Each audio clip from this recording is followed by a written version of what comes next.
বিশ্ব ইতিহাসে এই প্রথম এক ব্যক্তি যার জন্মস্থান উগান্ডায় ভারতীয় মুসলিম বংশোদ্ভূত তরুণ দখল করেছেন বিশ্বের সবচেয়ে প্রভাবশালী নগর প্রশাসনের শীর্ষ চেয়ার। এর ফলে বিশ্বের বুকে জন্ম নিল নানান প্রশ্ন। এই মানুষটি কে, কোথা থেকে এলেন তিনি, আর আমেরিকার মতো একটি দেশে কিভাবে হয়ে উঠলেন এক বিশাল নগরের মূর্ত প্রতীক?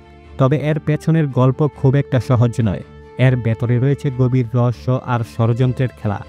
জোহরান মামদানির গল্প শুরু হয় আফ্রিকার একটি দেশ উগান্ডা থেকে। 1991 সালের 1 অক্টোবরে তার জন্ম এক এমন পরিবারে যেখানে চিন্তা ও সৃষ্টিশীলতা ছিল অনন্য মেলবন্ধন। তার বাবা মাহমুদ মামদানি আফ্রিকার ইতিহাস ও রাজনীতি নিয়ে গবেষণায় বিশ্বজুড়ে ছিল অন্যরকম খ্যাতি। মায়ের নাম মীরা নায়ার, ছিলেন আন্তর্জাতিক খ্যাতিসম্পন্ন চলচ্চিত্র নির্মাতা। একদিকে একাডেমিয়ার মস্তিষ্ক, অন্যদিকে শিল্পের হৃদয়। এই দুইয়ের মাঝখানে বেড়ে ওঠা মামদানি ছিলেন এক আদর্শের সেতুবন্ধন। কৈশোরেই পরিবারসহ পাড়ি দেন যুক্তরাষ্ট্রে। সেখানে তিনি দীর্ঘদিন অভিবাসীর পরিচয়ে বেড়ে ওঠেন, কিন্তু সেই পরিচয়কে নিজের রাজনৈতিক দর্শনের ভিত্তি বানিয়েছেন। 2018 সালে মার্কিন নাগরিকত্ব পাওয়ার পরই তার রাজনৈতিক যাত্রা শুরু হয়।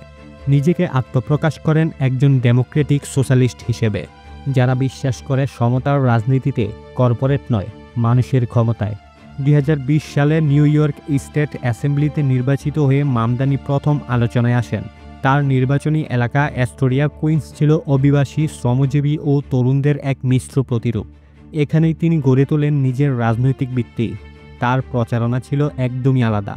তিনি বিলবোর্ডের পরিচয়ে বিশ্বাস করতেন না, এমনকি সোশ্যাল মিডিয়ার ভাষণেও নয়, বরং বিশ্বাস করতেন ঘরে ঘরে গিয়ে কথোপকথনে। তিনি প্রচার করতেন সাশ্রয়ী বাসস্থান, ন্যায্য মজুরি আর এমন এক নগর ব্যবস্থা যেখানে নাগরিক মানেই শুধু ভোটার নয়, বরং এক বিশাল অংশীদার। নিউ ইয়র্কের মেয়র নির্বাচনে দাঁড়িয়ে তিনি চ্যালেঞ্জ ছুড়ে দেন পুরনো মার্কিন রাজনীতিকে। কর্পোরেট তহবিল প্রত্যাখ্যান করে সাধারণ মানুষের ছোট ছোট দানের উপর ভরসা রেখে তিনি গড়ে তোলেন পিপলস নিউ ইয়র্ক আন্দোলন। আর সেই আন্দোলনের ঢেউয়ে বেশে 2025 সালে তিনি বিজয়ী হন, নগরের ইতিহাসে সবচেয়ে তরুণ এবং প্রথম মুসলিম মেয়র হিসেবে। তার জনপ্রিয়তার রহস্য শুধুই তার নীতিতে নয়, তার কণ্ঠেও দেখা যায়। জোহরান মামদানি এমনভাবে কথা বলেন যেন শহরের প্রতিটি বাসিন্দা তার গল্পের অংশ। তিনি বলেন, আমাদের শহর বিলিয়ন ডলারের নয়, বরং বিলিয়ন স্বপ্নের। হয়তো এই একটি বাক্যই ছিল তার রাজনৈতিক ক্যারিয়ারের সবচেয়ে বড় প্লাস পয়েন্ট। তবে তার উত্থান সবার কাছে আনন্দের নয়।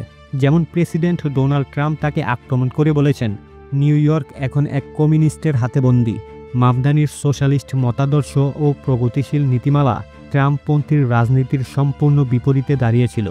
এমনকি ট্রাম্প ফেডারেল তহবিল বন্ধের হুমকি পর্যন্ত দিয়েছেন, কিন্তু মামদানি ঘাবড়ে যাননি। ঠান্ডা মাথায় পাল্টা উত্তরে বললেন, আমাদের শহর টাকা দিয়ে নয়, ঐক্য দিয়ে চলে।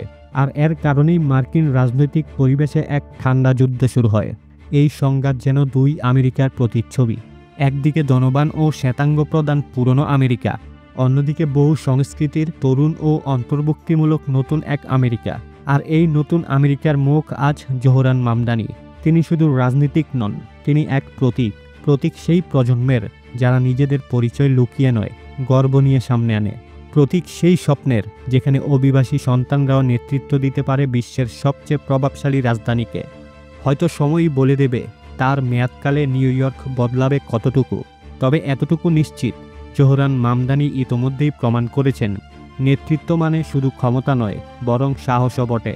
এক অভিবাসী ছেলেকে নিয়ে শুরু হওয়া এই গল্প এখন নিউ ইয়র্কের রাস্তায় রাস্তায় উচ্চারিত হয় অনেক আশা, অনেক আকাঙ্ক্ষা নিয়ে। যে শহর কখনো ঘুমায় না, সে আজ নতুনভাবে জেগে উঠেছে। যে স্বপ্নের নাম জোহরান মামদানি।